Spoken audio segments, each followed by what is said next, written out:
The indictment alleges that those individuals facilitated the freak-offs.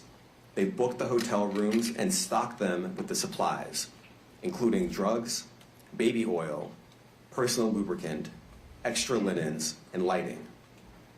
When the hotel rooms got damaged, they helped clean it up. They arranged for victims and commercial sex workers to travel for the freak-offs, and they delivered large quantities of cash to Combs to pay for the commercial sex workers. The indictment also alleges that they helped Combs cover up his crimes.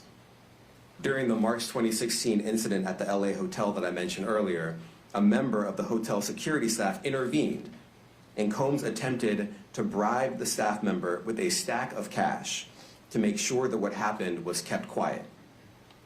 And as the indictment alleges, in late 2023, after public allegations were made about Combs' crimes, he and others pressured witnesses and victims to stay silent, including by making phone calls to witnesses and victims and giving them a false narrative of what they had experienced.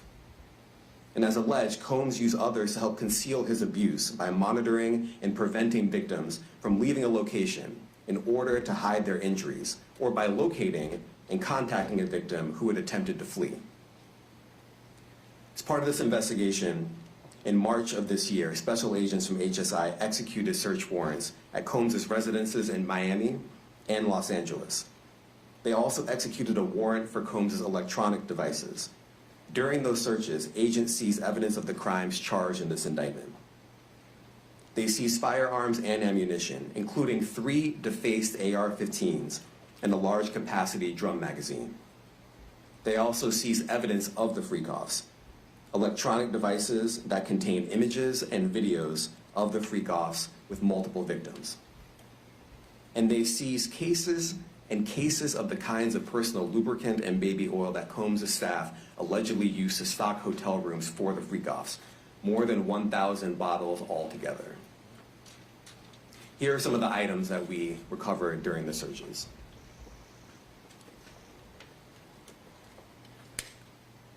As you can see here, this is a drum magazine, large capacity, and it contains, I believe, 59 rounds.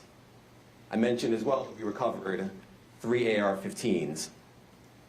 This is a close-up shot of one of the AR-15s, and you can see right here, the serial number has been thoroughly defaced. Another picture of more ammunition and parts of 2 AR-15s right there. Now, I want to be clear about 2 things. First, this office is determined to investigate and prosecute anyone who engages in sex trafficking, no matter how powerful or wealthy or famous you may be. No one should doubt our commitment on that.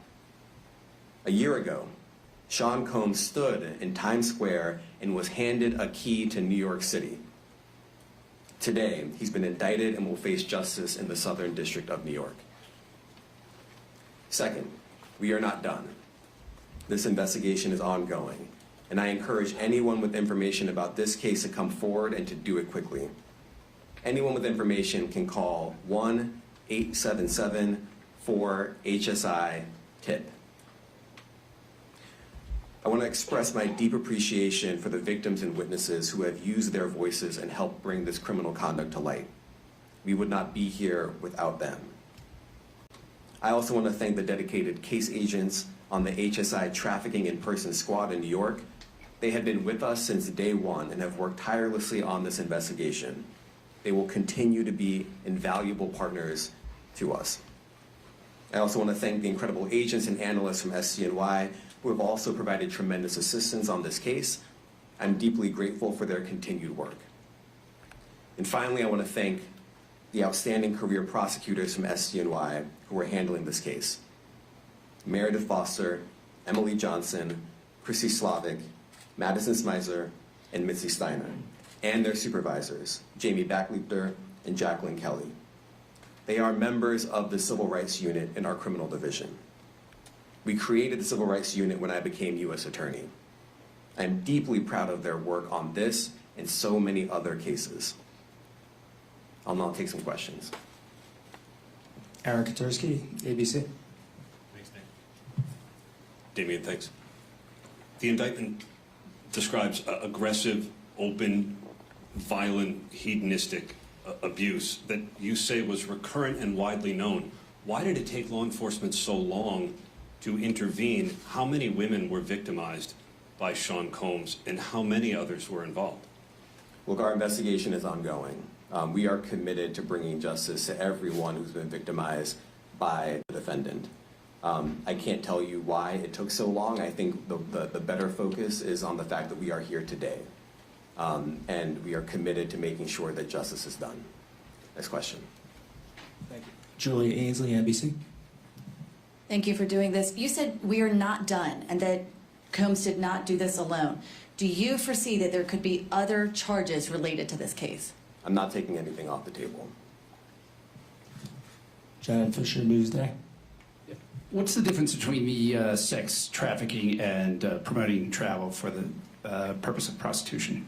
Well, there are different crimes with different elements. I don't think we should get into the nitty-gritty of the legal discussion right now, but the sex trafficking, we believe, they're all serious offenses, but the sex trafficking conduct carries some significant penalties, and we are gratified that we were able to bring that charge. Is one more coercive than the other? I'm not going to be able to get into that, but you can look it up, and yes, sex trafficking, especially when it involves coercion or force, is a very serious crime, and it carries significant penalties. Good afternoon, Darla Miles, ABC 7 New York. Thank you for this press conference and for the details. 2 questions. In context of this indictment and the information that was presented to the grand jury, are you able to clarify the number of victims? It's mentioned plural in the indictment, but can you specify the number of victims just for this particular indictment? And secondly, can you provide details about the alleged arson? Unfortunately, I'm not able to provide either. The number of victims, you are correct. We are intentional in saying multiple. The details of the arson incident are limited to what we have in the indictment and also the detention letter that we filed, which contains more details than the indictment does at various points, but we don't have anything more beyond that. Next question. Lynn Tran, CNN. Are any of his accomplices or associates under investigation? And additionally, could he face any more charges? So the investigation is ongoing. That means both as to him and to anyone else who we believe committed the crime with him. Next question. Julianne Papa. Hi, good morning from 1010 Wins. Any indication that some of the women or victims here were imprisoned in his residences, and did he have locations where he kept them, and they were not allowed to leave? And also, he's indicted here, although there were searches and raids in LA, Miami. Why in New York? Well, I'm biased. I'm the U.S. Attorney in the Southern District of New York. I think that we have an outstanding track record of bringing some of the most impactful, sprawling, complex, difficult sex trafficking, human trafficking, labor trafficking, you name it. The Southern District of New York can do it, and so we're very proud of that. And so the scope and complexity of this investigation isn't something that we ran from. It's something that we embrace, and we will continue to do that. As to your question about whether he imprisoned anyone, all I can say is that, I mentioned this March 2016 incident where something was caught on video where a victim was attempting to flee, and there was violence that was associated with it. Was that at the residence or a hotel? That was at a hotel. Matthew Lee, Inner City Press. Thanks a lot. Does your office intend to seek remand, or are you reaching a bail package? And if you're willing, how would you contrast this with the R. Kelly case in EDNY in terms of the elements? Thanks. So we will be seeking detention. We have filed a letter laying out our reasoning for seeking pretrial detention. I'm not going to be able to expand beyond what's in the letter, but it contains all of the reasoning, and it contains the law as well. There is a presumption of detention in a case like this, and we think that's warranted. John Anise, New York Daily News. Thank you.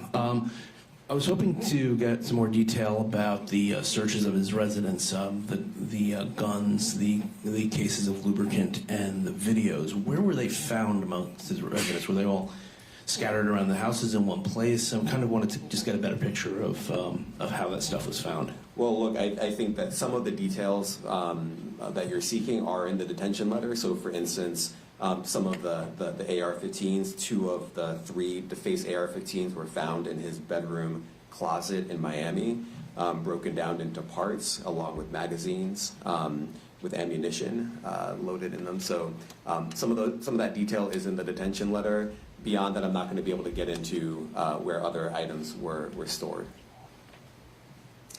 Ben Kochman, Post. Hey, thanks for doing this. Your office was the office that had been prosecuting Jeffrey Epstein before he died in custody. I have not read your detention memo yet. It's the first thing I'm going to do after this ends. But does the memo address, or is your office concerned with Combs' safety in custody, given what happened with Epstein? So we are concerned with anyone's safety whenever they are detained prior to trial. It's part of our obligations to keep people safe as well. It's part of the criminal justice system. So, but I do not draw any sort of connection between Jeffrey Epstein's suicide and what may or may not happen to any other defendant while they are detained pre-trial. And of course, the decision whether to detain the defendant will be up to a judge. Our position is that pretrial detention is warranted under the law and based on the facts of this case, and I'll leave it at that. Are some of the prosecutors on this case some of the same prosecutors that had been handling that, or that worked on the Maxwell case? So I'm not going to get into the staffing. I will say that this team, this group of AUSAs, this incredible group has been working on this case around the clock, and they've had their hands full. Next question. Gus Rosendale, NBC News. Good morning, sir. Combs' attorney said that his client has been cooperative with investigators. He said that this morning. I was wondering if you would have a reaction to that. Let me just say this. I think that generally with increasing frequency, the word cooperative or cooperating has taken on tremendous elasticity and it no longer really bears any relation to what the word means when we use it in a very specific context. So responding to lawful process and the like does not qualify as cooperation when we use that term here. Mike Sisak, AP. Thanks.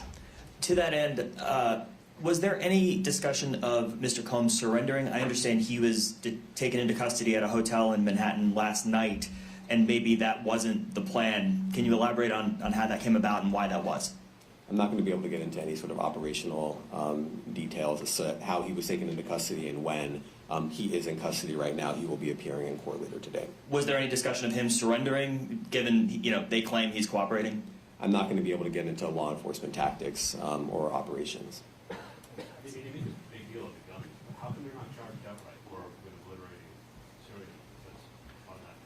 Well, I can't get into the charging decision. It is very meaningful to us that weapons were possessed, as we allege in the indictment. Part of the reason why this conduct was so pervasive and harmful was because victims and others didn't necessarily feel comfortable denying him his wishes, as we allege, because of the presence of firearms. I should leave it there. Thanks. Last question, Jacob Shamison. Jacob Shamsian, Business Insider. Thank you.